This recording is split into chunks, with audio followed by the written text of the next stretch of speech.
Hello，大家好，我们来看一下这只 Bank Islam。Bank Islam 就在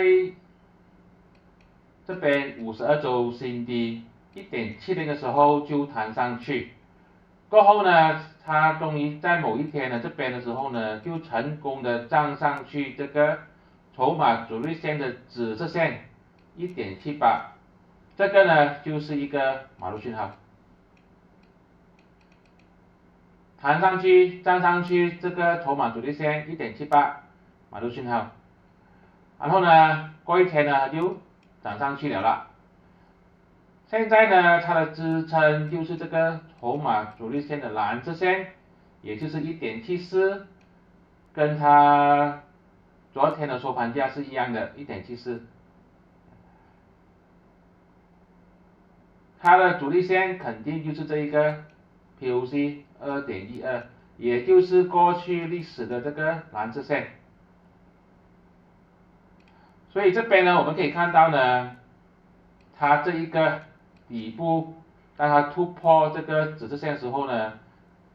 就是一个抄底的机会。有跟进的朋友呢，现在是赚钱的。筹码阻力线很准确的帮忙我们判断去抓到捞到这个底部1.78，支撑是1.85，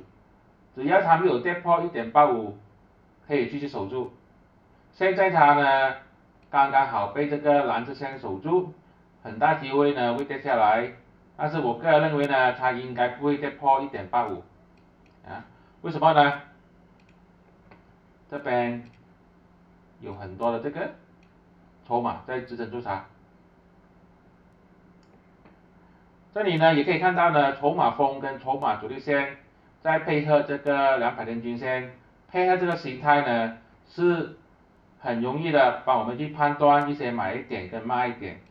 有兴趣的朋友呢，可以去加入会员 Level 4，就可以使用这个筹码阻力线了，或者是说去用手机注册这个某某马来西亚，你就可以免费的试用这个筹码阻力线1个月。这些都是我的个人看法，并没有任何的买卖建议，谢谢大家。